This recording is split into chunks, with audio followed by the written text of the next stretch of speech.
বাইরে থেকে দেখলে মনে হবে আফ্রিকার কোনো অভিজাত রিসোর্ট। সারি সারি পাম গাছ, মার্বেল পাথরের ঝকঝকে লবি আর দেয়ালে ঝোলানো প্রেসিডেন্টের ছবি। কিন্তু এই বিলাসবহুল হোটেলের ভেতরে চলছে এক ভিন্ন বাস্তবতা। যুক্তরাষ্ট্র থেকে বিতাড়িত বহু আশ্রয় প্রার্থীকে সেখানে আটকে রাখা হয়েছে বলে দাবি করেছে আন্তর্জাতিক সংবাদ মাধ্যম। মানবাধিকার কর্মীরা বলছেন, এটি শুধু ডিপোর্টেশন নয়, বরং ভয় ও মানসিক চাপে মানুষকে নিজ দেশে ফেরত পাঠানোর এক নতুন কৌশল। মধ্য আফ্রিকার দেশ ইকুয়েটোরিয়াল গিনিয়া এর বায়োকে দ্বীপে অবস্থিত বামি হোটেল এখন আন্তর্জাতিক আলোচনার কেন্দ্রে।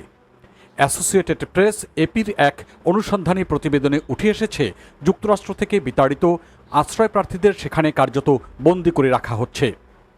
প্রতিবেদন অনুযায়ী গত বছরের শেষ দিক থেকে অন্তত ৩২ জন আশ্রয় প্রার্থীকে ওই হোটেলে আটকে রাখা হয়েছে।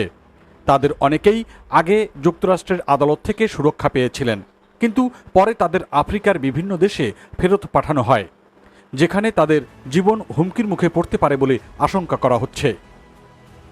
মানবাধিকার আইনজীবীরা বলছেন, ট্রাম্প প্রশাসন তৃতীয় দেশে ডিপোর্টেশনের মাধ্যমে এক আইনি ফাঁক ব্যবহার করছে, যার ফলে সরাসরি নিজ দেশে না পাঠিয়েও শেষ পর্যন্ত আশ্রয় প্রার্থীদের বাধ্য করা হচ্ছে ফিরে পেতে। এক পূর্ব আফ্রিকান তরুণ, যিনি নিজের পরিচয় গোপন রেখে বলেছেন, প্রতিদিন আমাদের বলা হতো, পাসপোর্ট কোথায়, নিজ দেশে ফিরে যাও। তার দাবি, নিজ দেশে ফিরলে তাকে হয় কারাগারে পাঠানো হবে, নয়তো হত্যা করা হতে পারে। হোটেলের ভিতরের পরিবেশ নিয়েও উঠে এসেছে ভয়াবহ বর্ণনা। আশ্রয় প্রার্থীরা দামি কক্ষে থাকলেও সেখানে স্বাধীনতা নেই। সুইমিং পুল চোখের সামনে থাকলেও ব্যবহার করার অনুমতি নেই। খাবার নিয়েও রয়েছে অভিযোগ, চিকিৎসা সেবাও অনিয়মিত। বিশ্লেষকদের মতে এই ঘটনা আন্তর্জাতিক মানবাধিকার প্রশ্নকে নতুন করে সামনে নিয়ে এসেছে, কারণ আশ্রয় প্রার্থীদের অনেকেই যুদ্ধ, জাতিগত নিপীড়ন বা রাজনৈতিক সহিংসতা থেকে বাঁচতে যুক্তরাষ্ট্রে আশ্রয় নিয়েছিলেন।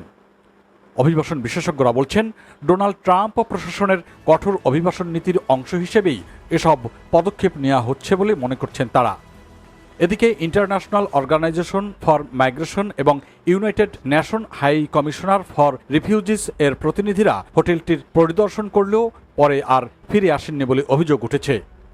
মানবাধিকার সংগঠনগুলো বলছে, আফ্রিকার যেসব দেশ যুক্তরাষ্ট্রের সঙ্গে এ ধরনের গোপন চুক্তি করেছে, তাদের অনেকগুলোতেই স্বৈরাচারী শাসন ব্যবস্থা রয়েছে।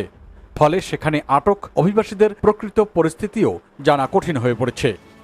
বিশেষজ্ঞরা বলছেন, যুক্তরাষ্ট্রের নতুন অভিবাসন নীতির প্রভাব শুধু লাতিন আমেরিকা নয়, আফ্রিকা ও এশিয়ার অভিবাসীদের উপরও পড়ছে। বাঙালি সহ দক্ষিণ এশীয় কমিউনিটিগুলোর মধ্যেও বাড়ছে উদ্বেগ, কারণ ভবিষ্যতে কঠোর ডিপোর্টেশন নীতি আরও বড় আকার ধারণ করতে পারে। প্রতিবেদনে বলা হয়, বর্তমানে হোটেলে আটকে থাকা কয়েকজনকে যে কোনো সময় নিজ দেশে ফেরত পাঠানো হতে পারে।